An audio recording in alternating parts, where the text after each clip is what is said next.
Hello, welcome to January 8th, 2023. My name is Kurt, and this is my daily Good Life meditation video. This is something that I do each and every morning, shortly after waking up, to remember my life objectives and principles, and to see how I did applying these to the opportunities and challenges I encountered yesterday, and to plan for the coming day. It's 4:42 a.m. I'm way off. I'm about 10 minutes behind schedule. But that's okay. It's a Sunday. It's a day off. But I do need to get down to the beach to do my book reading by 7 a.m. I went to do it yesterday, Saturday being my normal day to do that. But when I got there and got all set up, I realized that I had left the book here. I'm down to one copy, this copy. And I use it between the prop here, and then I take it with me to the beach, and I had forgotten, left it here. So I'll try again this morning. Okay, let's take a look at last night and yesterday. Slept pretty good. Actually, I slept until the alarm went off. So that's a rare occurrence. It feels good. Can't say anything in particular other than I'm in a kind of a less stressed period of my work cycle right now. Although this coming week is going to be a difficult one because I do have a big event happening on Thursday. So you'd think I would be a little bit stressed out, but I'm feeling all right. The other thing that's happening, maybe this is the reason for the good sleep, is that I'm very excited planning for the upcoming trip that Yumiko and I are making to Japan in February. So lots of fun planning that out, and that's probably the main thing.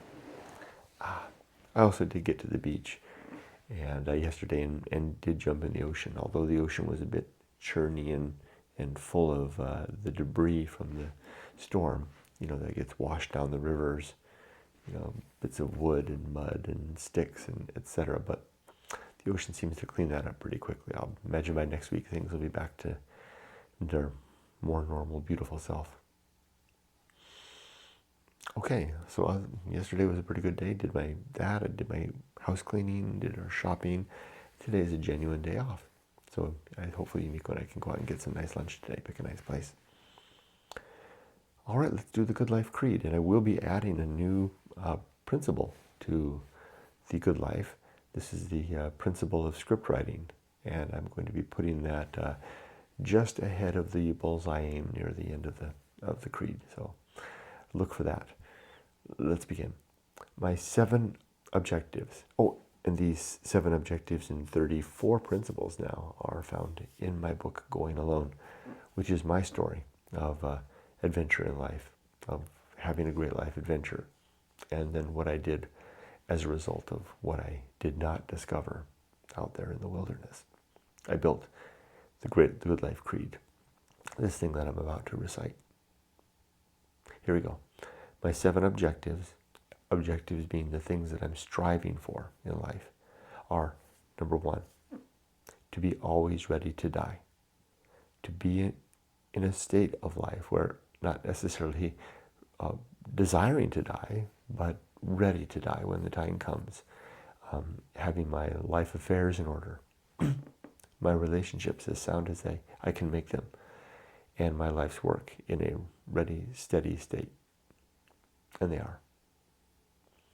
Number 2 is to make good and effective use of my time, to not let my days be wasted, not let them slip through my fingers like sand at Huntington Beach if lifted up, but to hold my hand and to investigate them and to look at these things, spend time, good time, not wasting time, not letting my days just flow away.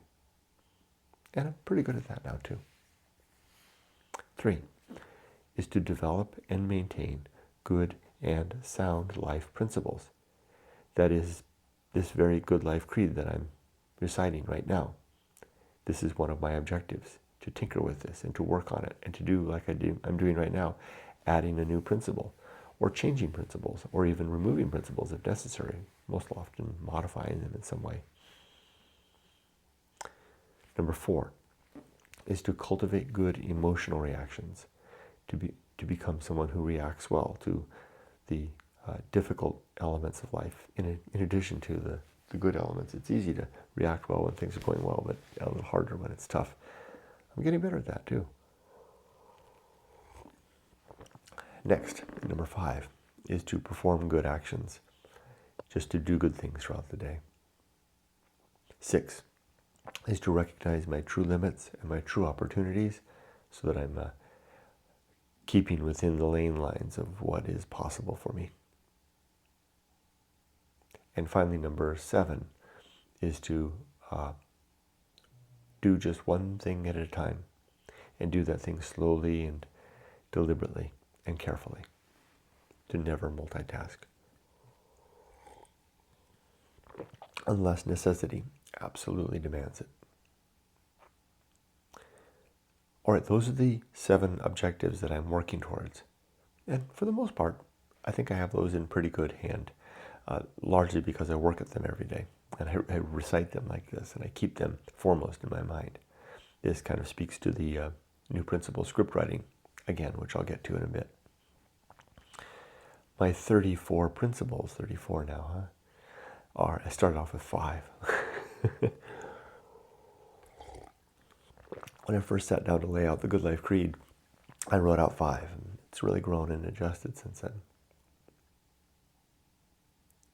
I think the very first one was the atomic principle, perhaps.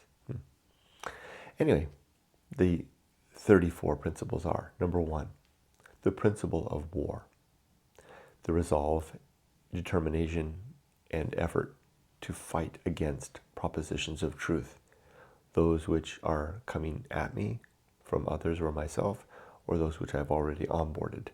I want to look at these things critically and hold them tentatively. I do this by way of the second principle, that of reason, which is my operational method of looking at the world. And there are 3 sub-principles here: honesty, objectivity, doubt, and humiliation.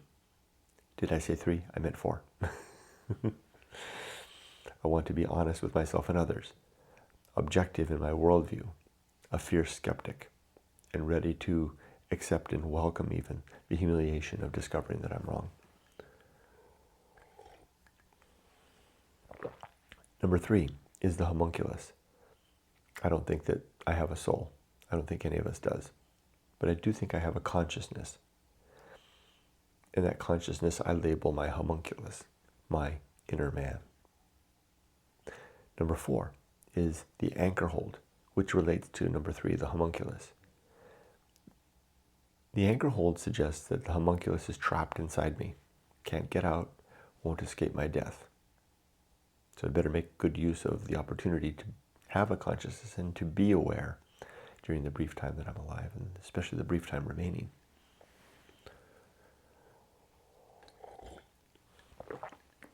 Next is the home of good and evil. Good and evil, right and wrong, are subjective concepts, ideas and opinions, biases even, that I hold in my head. They don't exist out there in the world at large. It's good to keep that in mind so that I'm not necessarily blindly applying my life efforts to concepts of right and wrong, good and bad, but instead that I see these as tentatively held positions that I work against, or not against, but I work to realize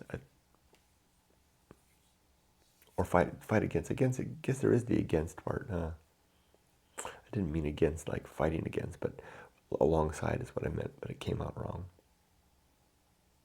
Well, what I'm trying to say here is that if I hold right and wrong as absolutes, then it makes the world more black and white.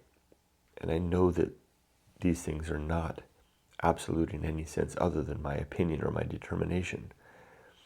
And with that in mind, I need to give them more grounds for being wrong, perhaps. That sounds a little better. Next comes the principle of purpose. There are 3 purpose in my life. Number 1 is to be a good husband and father, to raise my daughter successfully to adulthood and give her a safe and secure home. 2 is to be a virtuous human being, where I define virtue as actions that improve the well-being of thinking creatures. And 3, whatever purpose I choose to endeavor to strive for in my own life, that's my personal goal, my personal resolve. And for me, this is the sharing of my story in the book Going Alone and the resulting Good Life Creed. Precisely this video right now is the purpose of my life at this point, besides being a husband and father and being virtuous. It's my own personal endeavor, and making this video completes my life. That's why I finish the video every time saying, now my life is done, because it is done once I make this video. Well, more properly, it's done after I upload it. Next comes the atomic principle. Everything is made of little bits and pieces, atoms and molecules. And it's good to remember that, because it all eventually falls to pieces. Then comes the principle of nature. Everything and everyone has a particular nature. It's good to recognize what the nature of things is so that we can better abide and work around it. Like, for example, it's the nature of the beach during these big storms, these big rainstorms, to be a bit cluttered with mud and debris and trash and even potentially dangerous germs and pathogens that wash down from the freshwater still pools, the stagnant pools, and then you get into the ocean. Now, of course, the salt water will eventually kill such bacteria, but they can be there for a bit alive, and you can jump in and get sick. And I have, in fact, gotten sick jumping in the ocean after a storm. Gotten very sick, in fact. One time I was really bad. That's the nature of such a beast. So it's good to, this is an example, it's good to recognize the nature of things so that I can better abide them. And that was part of the thing that was in my mind for the 2 days that I skipped going in the ocean, because I could see the water and I knew that it was contaminated with the freshwater channel debris, logs, and even tires. I even saw a sofa out there. A sofa. Probably better not to get in the water in those cases until the ocean sorts itself out. All right, the next principle is the pirate ride. I don't think free will is a thing. I don't think that we're determined by any external consciousness, or there's no fate either. I'm more of what is termed a compatibilist. Our lives and our circumstances are compatible with the larger world around us. It's like the universe at large is whispering in our ears about what we should, the decisions we should be making at every instant from every direction. And that has a great influence on us. And that's the thing that has the greater say. And it's mindless. So I don't think free will is real. Maybe not at all.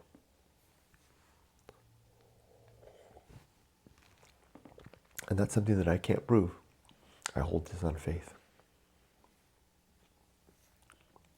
Next comes the principle of maturity and the 3 sub-principles of wisdom: fortitude and integrity. Maturity being that state that we arrive at when we have the benefit of our past successes and failures, the memory of them, and the fortitude to do better in the future. Integrity is what happens, the result of living our lives in accordance with our experience and the strength to improve.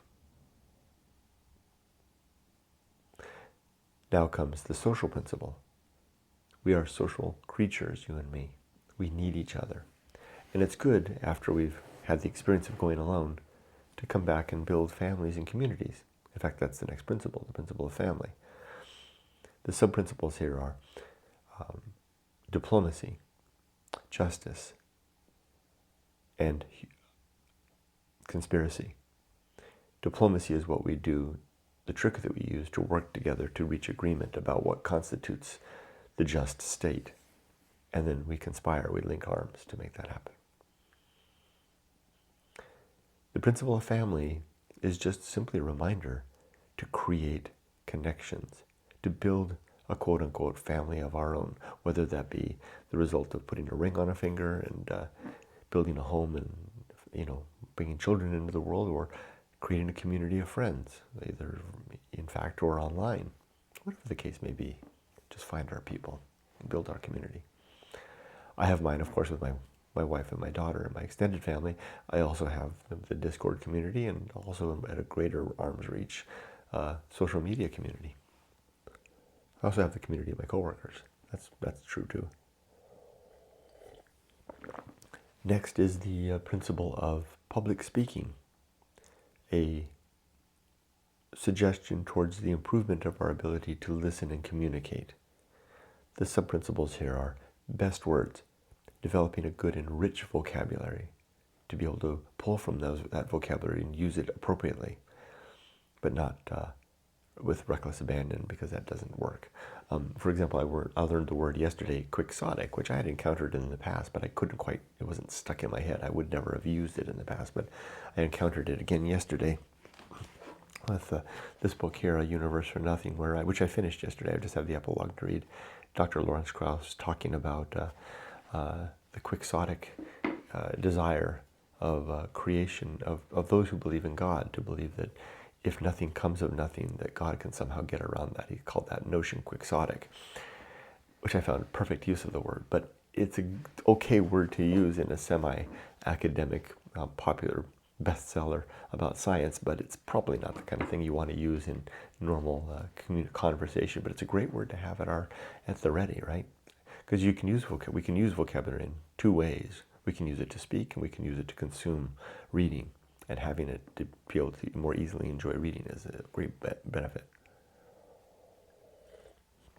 So big words, that's one way to become a good communicator. The second element is prudence, learning how to filter our language through our values, so that what comes out is in alignment with what we believe is true and what is important to us. Next is felicity, filtering what comes out of us through our emotions. So there's a touch of what's real. And then eloquence, which is a goal that we achieve through practice. These are all the sub-principles of public speaking.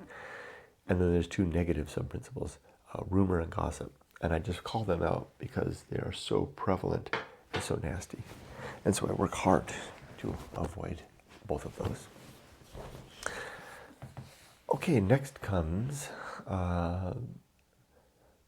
I think the next one is temperance, which is the first of five principles that work together. These are temperance, life will not go well, the horror show, that which must be borne, and the feast of offal. Taken together, temperance suggests that we should have the ability to control our consumption of all things, including life itself in some ways. Life will not go well is a reminder that tough things are going to happen, and they do happen, and they're going to happen today. The horror show is a further reminder that not only will things sometimes be tough, but they'll be horror show level tough, like things that tear us to pieces inside, things that drive us to maybe want to end our own life, things that are so painful that we can barely tolerate them, watching others suffer, watching a pet suffer, whatever the case may be. These are all horror show level events, and they seem to come at us at particular times in our lives and to varying degrees. This is not a reminder or a suggestion towards fixing that, but just a reminder that it's the case, so that we're ready for it. Or we can never be ready for it, but that we're as prepared as we can be. Then comes, or not taken by surprise necessarily when they happen. Then comes that which must be borne, the fact that we have to simply bear this stuff. I'm talking to someone on the Discord right now about that. That all I really know sometimes to do is just to bear things and to work on them through philosophy. I don't know better ways. And then lastly, the Feast of Offal is a reminder to control my own expression of upset and frustration when life is tough, and to avoid consuming the upset of others, expressed by others when their life is tough. Be there for them to help them, but don't consume the pain, because it poisons us. Doesn't mean we can't help. It just means that we're not consuming it. Sometimes we do consume it by way of a distraction in life. It's a strange thing. Okay, next comes, speaking of distraction, the principle of distraction, which is my suggestion that we spend a good portion of our lives distracting ourselves with all the bright, shiny objects. Education and career and home and family and sports and religion and God. Busy, busy, busy. And then the next principle is the thing we're distracting ourselves from. I call it the great indifference, the emptiness of the universe that we can encounter if we go deep into the wilderness alone, preferably a moonscape, and into an area where if there's danger we might not make it back. If you go there, you might be so lucky as to apprehend, I won't say witness, but apprehend the emptiness beyond, the universe without God. And then watch out though. What are you going to do with that?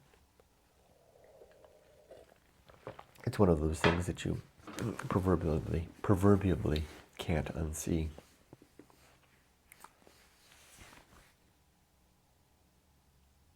So I covered two principles just then, distraction and agency and the great indifference. Next is the best seat in the house, to work to be all right with who I am, where I am, and what I'm doing, all the while striving to improve. Then comes four principles that go together: the restless man, the path of wildness, the great life adventure, and the risk of avoiding risk. The restless man is the man or woman that desires an adventure out of life. Typically this emerges in our adolescence and kind of perseveres through our 20s. It's good to avail ourselves of that in our early years while we still have the lack of resources and the freedom and the youth to recover and carry on. If we heed that call, we step upon what I call the path of wildness, which is the juncture, the venue, the venture, the off-ramp from one life to another. It's a fertile ground, but risky too. The great life adventure is what comes of all of that, the yield of having made that effort, preferably at youth, but you can make it any time, to lesser degrees of result later in life, because we become older, wiser, richer, more frightened and frail, and we don't get as much out of the adventure then. Although maybe there's ways to get more of a cerebral way of it. I don't think so though. I hope I'm wrong. And then that's the great life adventures, what you get out of that. And then the risk of avoiding risk simply speaks to the fact that the longer we wait, the harder it is to achieve that, almost to the point of almost can't get those returns at a later stage, like at my age. So better work at it young. The next principle is sin and damnation. I don't believe in God, so I don't believe there's any God to sin against, but I do believe we can sin against good living, and that consists of living a life where we're being untrue, believing things for bad reasons, or spreading rumors and gossip. I call these falsity, credulity, faith, superstition, dogma, authority, rumor, and gossip. 8 sins that result in damnation in the here and now. Complete oblivion is the next principle. After we're dead, with no soul, there's going to be nothing to survive me. That'll be it. No reunion with my loved ones, no chance to reconcile differences, and no seeing final justice, because there's no soul, no afterlife, no God, no heaven or hell. So we better work on living well now. Oh, here we are, the bullseye aim. The bullseye aim is what we shoot for, but we usually miss. I'm simply reminding myself that that's the case. The uphill climb, finishing today stronger and higher with a more comprehensive view of the world than yesterday. Arena and utility. Life is an arena for the development of objectives and principles that we can use to live a better life. Here we go. Now it's time to put in the new principle, script writing. Script writing is a trick. It's a tool that I use to forecast the day ahead. And I can do it in the short, medium, and long term. For example, After this is done, I'm going to upload this, read my Bible, take my dogs out, feed them. Well, actually, I'll feed them first, then I'll take them out. Then I'll put on a sweater and grab my book. I won't forget it today. Put it in my bag, go to the beach, and do a book reading. I just did a short-term forecast of how things are going to go. And I'm picturing it in my head in terms of the way that I'm doing it. I'm also in kind of imagining the emotional state, the fun. It can be exciting. It just doesn't have to be dull and routine. It can be exciting to go to the beach and actually do a book reading and all that attendant stuff to get ready. After that, I'll come home. I'll see my wife. I'll work on some things. I need to send messages to a whole bunch of people that have bought my book that are waiting for their books to arrive that I haven't sent them because the books aren't here. I'm down to one book. I have to wait for the new books to arrive. And I'll send them all messages to tell them that their books are on their way. Then I'll work on the itinerary for our trip. And then maybe Yumiko and I will go out and have a nice lunch together. And then we'll do next to nothing in the afternoon. Well, I never do next to nothing, but I'll probably go back to the beach and certainly go back to the beach and do my ocean swim. And then I'll have a nice evening with Yumiko. We'll have dinner, we'll watch a show, and then I'll go to bed. After that, and then that was my midterm script writing. Throughout the day, I'll encounter things that will go a little bit rough and different. Like I'm still anxious about the fact that I lost the mailbox key, but I'll resolve that. I have the paperwork to fill out to do that. From there, I'll enter into the week and I'll just proceed through my week. And I'll hit that big go live event, that project event on Thursday, and we'll do that successfully. Then from there, I'll move another week closer to our big holiday in Japan. And I'll get our itinerary together, and we'll reserve our Ryokan and hotel. We'll get a car reserved. We'll identify, Yumiko's taking care of that. We'll identify the houses we're going to visit. And then we'll get to that point, and we'll take that on. Then we'll get through the rest of the year, working hard, paying our bills, getting our daughter through college, and then we'll finish off this year. And then after that, next year, Yumiko will retire, and she'll go off to Japan, and I'll stay behind with Emily after she graduates and make sure Emily gets settled. There, I just did more of a long-term plan. You see how this works? Script writing is the forecasting in my mind of what's going to happen in the immediate future, the midterm future, and the long-term future. And I write it out in a way that allows me to then forecast and play it out like a kind of like planning an adventure. Well, it's not just planning an adventure. By the way, bear with me because this is like the first time I've tried to do this, to lay out this, to describe the script writing principle. It's basically taking the reins and steering the car. Not just letting the things happen and not letting my thoughts just wander aimlessly, taking control of my thoughts as well. And the reason I added it is because it simply works. And I gained it by virtue of a suggestion from my friend Juan, who told me about simply imagining scenarios working out rather than imagining dwelling on the problems. He said the mind will fill a vacuum typically with, if you don't let it do otherwise, it'll fill it with possible problems, because that's what we do. We solve problems, and it results in stress and anxiety. He said, why not fill it with positive outcomes, using our ability to plan and our maturity and our experience to better inform our next steps. And it works. So I've added it to the Good Life Creed. Now I added it just ahead of, I think I added it out of order. I should have added it just ahead of the Bullseye Aim, so a little further back. I got it in the wrong place. Because what I wanted to do was I wanted to describe the script writing, and then after that, immediately after I did that spiel, then I wanted to describe the Bullseye Aim. The Bullseye Aim suggests that our plans don't always go according to plan. So that way they work together. Script writing, planning out the day, the Bullseye Aim, the expectation that even though I'm planning the day, it might not go as I expect, and to be ready for that. That leaves me then with, am I down to the last one? Oh, two more. Yeah, nothing is enough. a suggestion. Now that I removed that from that, nothing is enough seems a little empty now. Although that's part of the purpose of it. Oh, that's ironic. Nothing enough is a principle that I added is in some way, and I haven't found a good way to do this, to remind myself to be all right with less. That's all it is. I'll leave it at that. Then the last principle is the principle of fun. A reminder, an admonition to enjoy now, to enjoy the remembrance of yesterday and beyond, and to build and work hard towards happy days to come. And it works too. That also could go with script writing, huh? All right, that's my good life creed. I made it through. And I feel like I already forecast the day, didn't I? Just a bit back there when I was doing my script writing. And I won't be doing that forecasting every time I reach that principle in the future. I'll just simply be, I used it as a tool this time to describe it. But next time I'll just talk about the idea rather than the instance itself.